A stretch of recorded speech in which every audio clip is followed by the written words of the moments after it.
kami MYP, Meaningful Youth Participation, dengan banyak teman-teman muda.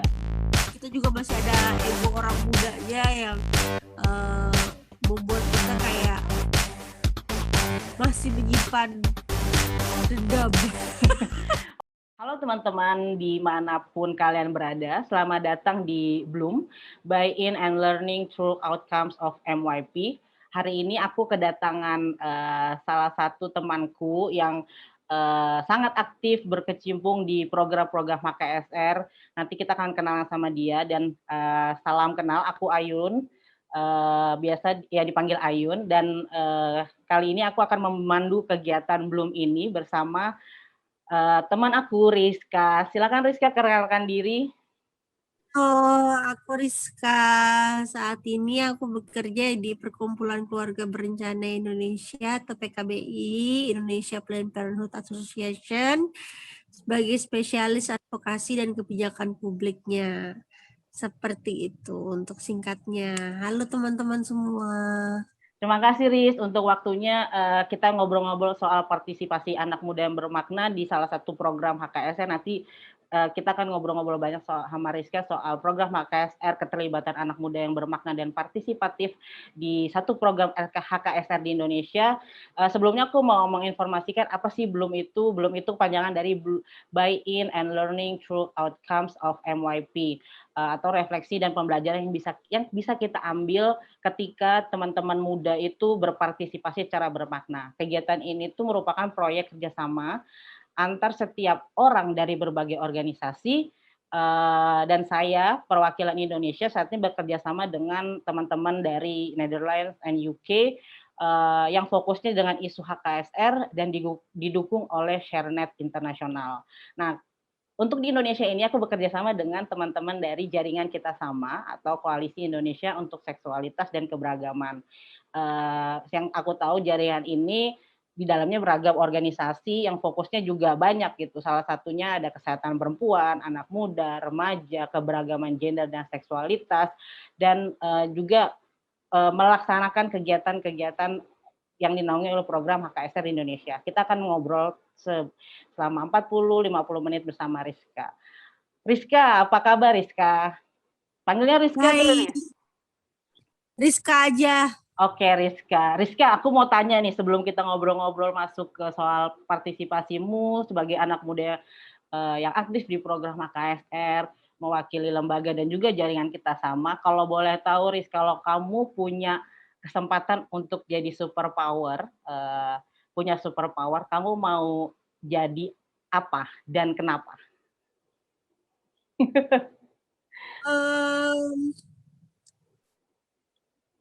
Bisa mempengaruhi, bisa memanipulasi pikiran para anggota DPR. Ya, betul. Biar semuanya langsung lancar ya kebijakan-kebijakan yang kamu advokasi. Langsung lancar. Jadi nggak perlu harus ngelobi dan segala macamnya, tinggal langsung set gitu. Kayak apa namanya? Lagi inget apa sih namanya, Loki, serial Loki, ya kan bisa memanipulasi pikiran orang lain. Nah itu yang pengen jadi kalau jadi superpower tuh sih itu. Iya. Nah, kalau dengar jawaban Rizka soal superpower, dia pengen mengubah pikiran orang tuh, kayaknya Rizka tuh udah lama gitu ya berkecimpung di gerakan aktivisme untuk program-program kesehatan. Kalau boleh tahu udah berapa lama sih Riz di PKBI dan tergabung dalam jaringan Kita Sama? Oke, awalnya kalau aku sih cinta banget sama isu KSR itu di awal 2014. Waktu itu bersama dengan teman-teman membuat support group and resource center on sexuality studies atau SGRC. Lalu setelah itu aku bekerja di Elsam dan dikenalkan dengan advokasi kebijakan. Lalu setelah itu karena aku pikir kayaknya orang hukum jarang banget nih main-main di isu HKSR gitu. Ya udah, oke deh kita coba masuk gitu. Jadi aku masuk lewat PKBI yang mana merupakan organisasi tertua ya yang menaungi HKSR. Jadi aku masuk di sana dan berkecimpung di Kita Sama ya dalam program Right Here Right Now, dan fokus utamaku adalah semua fokus sebenarnya ya, bukan bukan 1, 2, 3 lagi, semua fokus berkaitan dengan kebijakan itu di aku. Karena yang pertama untuk kebijakan, merubah kebijakan terkait RKUHP, pasal-pasal kesusilaannya yang akan mereduksi hak-hak dari teman-teman, itu ada di LTO 1. Di LTO 2 itu juga yang terkait dengan apa yang akan terjadi jika RUU PKS melupakan hak-hak kita, hak-hak perempuan. Jangan sampai RUU PKS itu yang kita dukung itu menjadi berbalik menyerang kita seperti apa. Dan juga di LTO 3 mengenai pendidikan seksualitas yang mana kita sisipkan di dalam RUU PKS yang nantinya itu tidak hanya akan berbuah manis ya di RUU PKS itu, nanti ada pendidikan seksualitas yang terkait pencegahan dan penanggulangan kekerasan seksual. Dan sekarang sudah ada Permendikbud-Ristiknya juga, jadi cukup berhasil lah advokasinya ya setelah 5 tahun ini, lumayan walaupun babak belur, Cin. Oke. Tadi Rizka udah sedikit banyak ngobrolin soal apa sih Kita Sama itu, berarti apa yang dikerjakan juga oleh Rizka di dalam Kita Sama, yang ada LTO 1, LTO 2, ada LTO 3, fokus-fokusnya. Panjangan LTO apa, Riz? Long term outcomes. Ya, long term outcomes. Nah, dan benar ya, di dalam Kita Sama itu beragam individu dan organisasi. Kalau boleh tahu gimana sih orang-orang di dalamnya, anggota-anggota di dalamnya mengelola satu sama lain gitu, Riz, di dalam jaringan, karena kan tadi ragam organisasi, individu, latar belakang gitu. Fierce. Kalau dibilang fierce, satu kata untuk gimana tergabung dalam Kita Sama itu, yang pertama yang kurasakan adalah fierce, karena orang muda yang terpilih di dalamnya adalah advanced youth ya. Jadi memang orang-orang muda yang memang benar-benar terpilih banget masuk ke dalam sana, berkecimpung dan diharuskan untuk bekerja sama. Jadi egonya tuh masih besar banget gitu ya. Jadi jujur aja, dalam hal pekerjaan selesai, tapi dalam hal ideologi, pemikiran, wah itu beda-beda banget.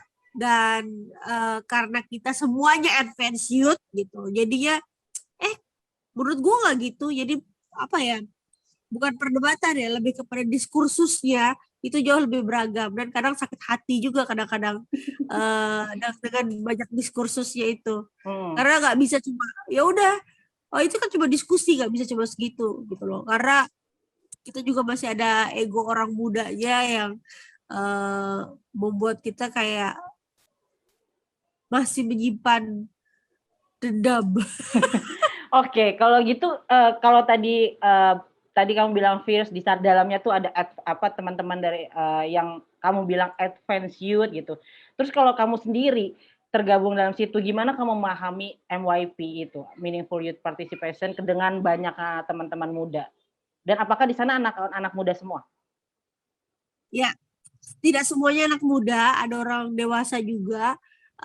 Satu kata sih sebenarnya yang paling aku tidak suka dari MYP adalah kata partisipatifnya gitu loh. Walaupun diharapkan meaningful, tapi tetap saja advance youth banget gitu loh. Kadang kita mau take over sendiri gitu loh. Kenapa nggak?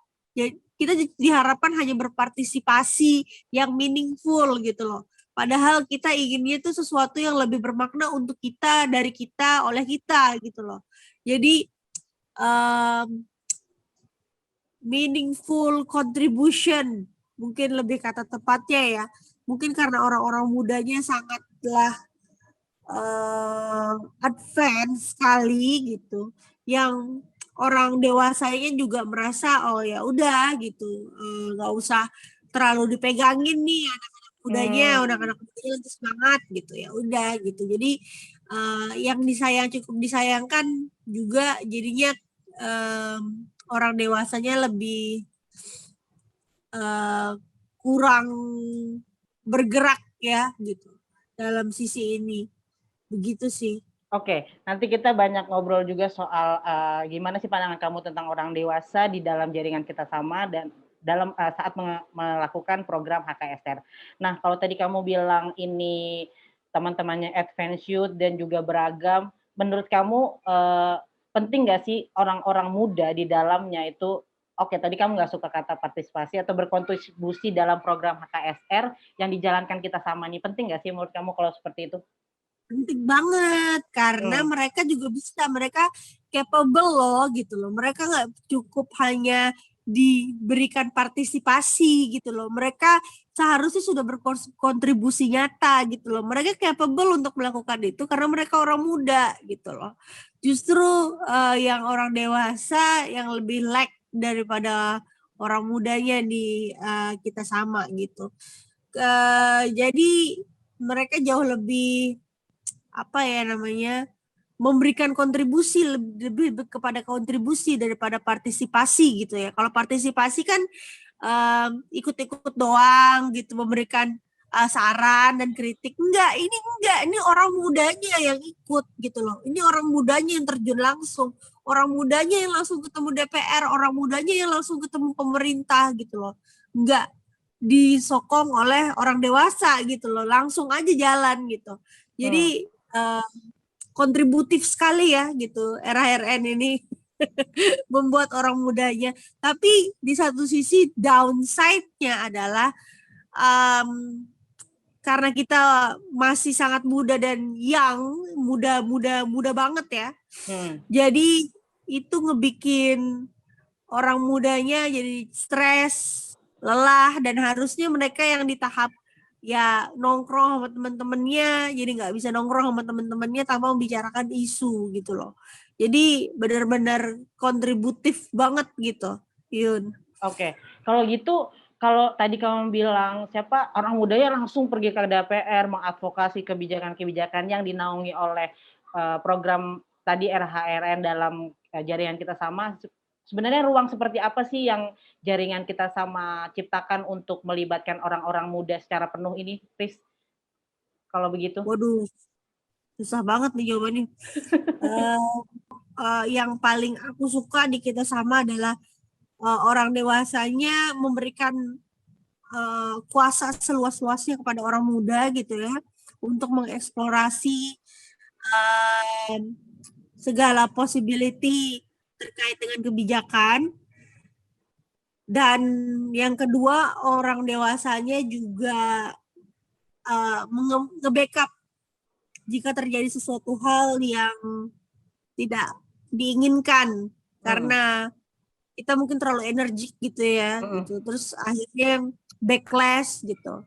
Orang dewasanya backup kita untuk jangan sampai terjadi hal-hal yang tidak diinginkan dan melindungi kita lah istilahnya. Di situ sih yang aku lihat cukup menarik dari MYP-nya Kita Sama. Oke, kalau kamu sendiri peranmu dan gimana peranmu di dalam jaringan Kita Sama ini ketika berkontribusi secara penuh menjalankan program HKSR yang dikerjakan oleh jaringan Kita Sama. Programmu sendiri apa kontribusimu? Seperti apa kalau boleh diceritakan? Tokoh sentral saya. Oke. Gimana tuh tokoh sentralnya, Riz? Karena tidak ada orang hukum di jaringan Kita Sama, dan yang menjembatan dan di LTO 1 dan 2 itu spesifik pada kebijakan. Jadi hal-hal yang terkait dengan kebijakan itu jarinya ke aku. Gitu loh. Walaupun harusnya aku mengerjakan LTO 1 aja, tapi nggak bisa. Jadinya ikutan cross cutting gitu loh. Yeah. Harus ngerjain LTO 2, LTO 3 juga gitu. Jadi gimana caranya untuk kebijakan pada keragaman lolos, gimana untuk kekerasan seksual dan universal kontraseptif lolos, gimana caranya untuk pendidikan seksualitas yang komprehensif juga lolos. Itu peranku semua ada di sana gitu. Ada di setiap LTO, long term outcome itu gitu. Jadi dan menghubungkan, yang kedua mungkin menghubungkan teman-teman dari kita sama kepada jaringan-jaringan yang lebih luas gitu loh. Jadi tidak hanya sebagai spesialisasi di kebijakan, tapi juga aku sebagai penghubung lidah antara teman-teman di jaringan luar dengan teman-teman muda yang ada di kita sama. Seperti itu, Yun. Ya, tadi kan kamu bilang peran kamu sebenarnya di LT1 tapi juga berperan secara sentral gitu ya sebagai penyambung lidah setiap LTO atau disebut juga cross cutting. Kalau kamu sendiri melihat dirimu atau teman-teman muda lainnya di dalam jaringan kerjasama, bagaimana sih kalian terlibat atau melibatkan diri secara bermakna dengan hubungan dengan orang dewasa di dalam jaringan ketika menjalankan program HKSR ini? Cukup harmonis ya sebenarnya hubungan orang dewasa dengan orang mudanya kita gitu, karena orang dewasanya juga mengerti bahwa orang muda yang dalam kita sama ini memang energik gitu loh. Jadi cukup dimengerti, walaupun kadang-kadang kita harus direm-rem juga gitu loh sama teman-teman yang orang dewasa gitu. Jangan sampai backlash dengan gerakan dan lain-lain sebagainya. Itu sih. Kalau pendapat kamu tentang orang dewasa di dalam jaringan kita sama mempraktikkan MYP ini pada saat mengerjakan program HKSR gimana, Riz? Tetap diberikan kesempatan kami gitu loh, memang mungkin mereka sebutnya partisipatif ya. Tetap diberikan kesempatan gitu loh. Ya silahkan teman-teman muda duluan, untuk bicara, silahkan pandangannya seperti apa gitu. Malahan aku berpikir kelamaan dipersilahkan gitu oleh orang dewasa itu jadinya malah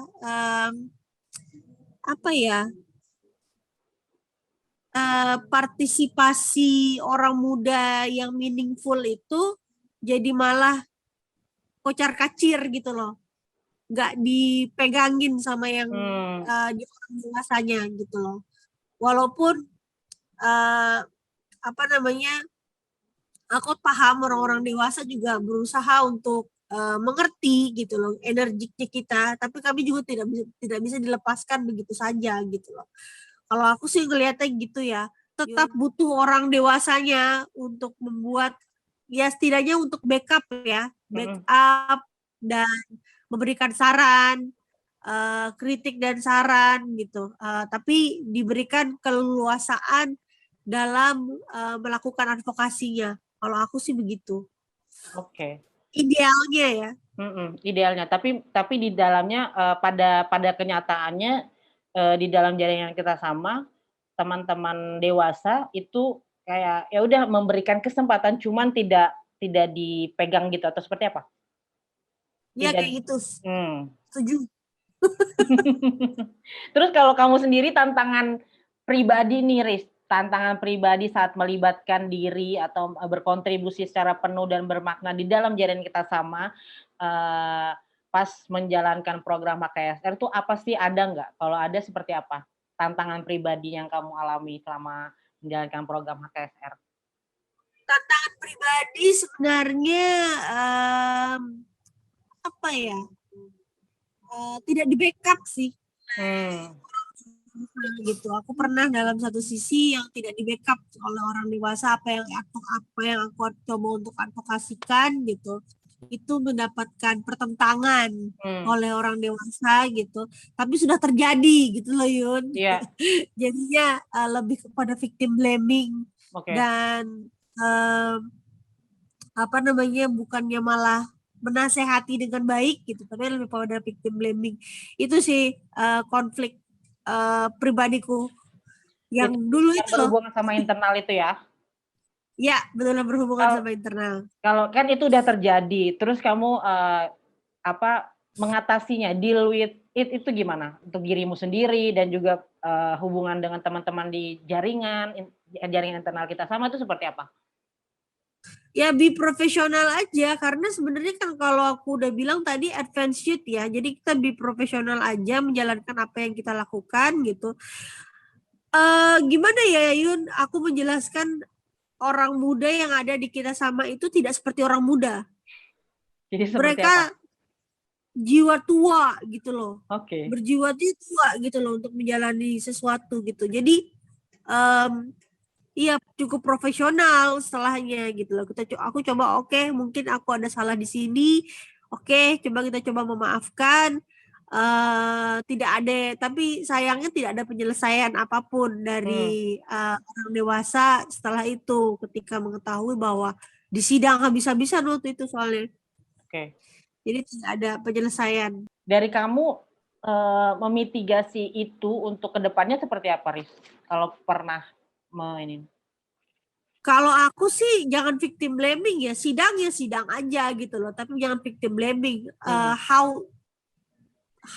to on the future, how you deal with it in the future gitu loh, gitu aja, karena udah terjadi gitu loh. Apa yang harus kamu lakukan kalau ini sudah terjadi itu belum ada gitu loh, mitigasinya sama sekali tidak ada. Jadi yang bisa dilakukan oleh orang dewasa dan juga orang muda waktu itu cuma victim blaming aku aja gitu loh.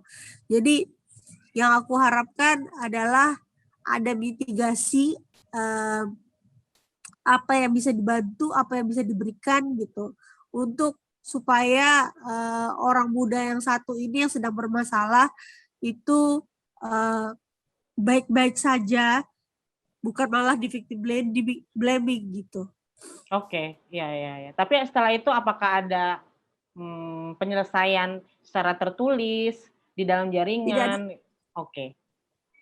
Sekarang kita ngobrolin itu kan tadi di internal dan pribadi kamu, dan sekarang aku mau tanya terkait dukungan. Apa? Setelah itu memberikan ada perbaikan ini sih, perbaikan pada kode etik. Perbaikan pada kode etik, tapi tidak menyentuh sama sekali sih permasalahan yang sebelumnya. Jadi perubahan kode etik aja gitu loh. Jadi tapi tidak ada pembicaraan lebih lanjut tentang sakit hati dan dan apa namanya, apa yang sudah kulakukan selama ini kepada kita sama, dan apa yang kita sama berikan ternyata berbeda begitu. Itu tidak ada penyelesaiannya. Kode etik itu dibuat oleh seluruh anggota di dalam jaringan? Iya, dibuat oleh seluruh anggota di dalam jaringan.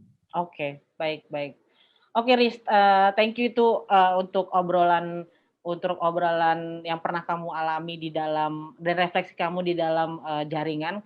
Kalau begitu, menurut kamu dukungan apa sih yang anak muda butuhkan untuk terlibat secara bermakna dalam suatu program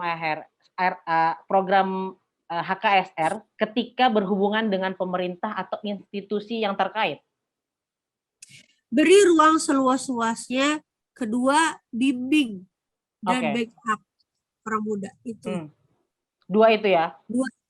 Dua itu aja. Oke, tadi kamu juga ada cerita soal bagaimana kamu menyambungkan jadi sebagai penyambung lidah antara anggota di dalam jaringan ke jaringan di luar jaringan kita sama ya, anggota apa jaringan. Harusnya orang dewasa tuh yang harusnya yang melakukan lidah, bukan aku.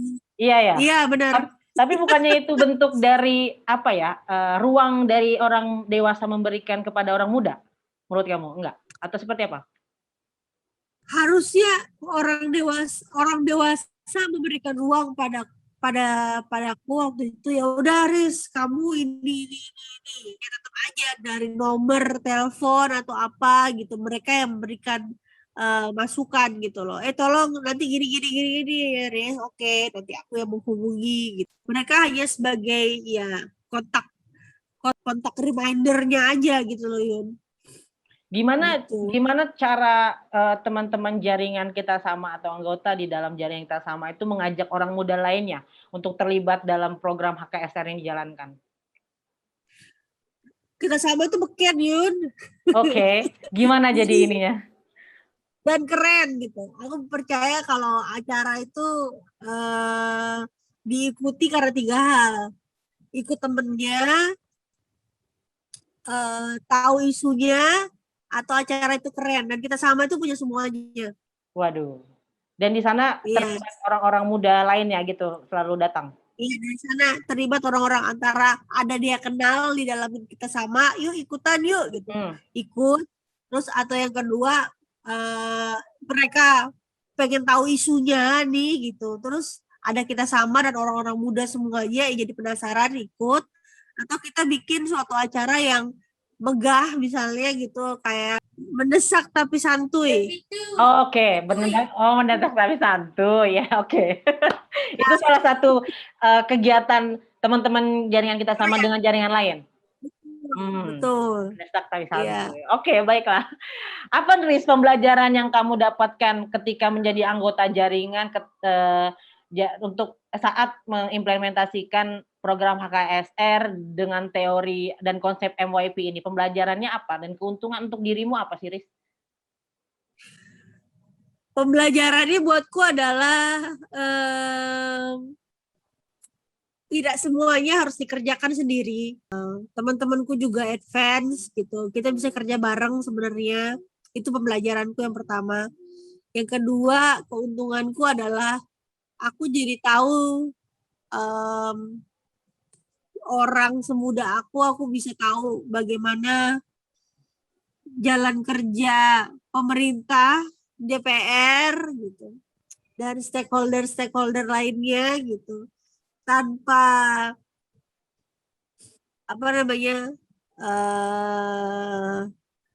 dengan sokongan dari orang dewasa. Jadi ini ya, ada manfaat juga dari keuntungan juga buat teman-teman muda karena ya lebih mengenal gimana sih kerja-kerja pemerintahan itu dan gimana sulitnya untuk deal with orang-orang di dalam sana gitu ya.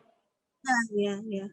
Dan dukungan orang dewasa juga sangat penting ya Yun, karena aku menegaskan itu karena kita nggak mungkin dapat nomornya anggota DPR atau kita nggak mungkin dapat nomornya pemerintah kalau bukan dari sokongan dari teman-teman orang dewasa yang ada gitu loh, yang sudah lebih dulu terjun gitu loh. Kita cuma melanjutkan aja.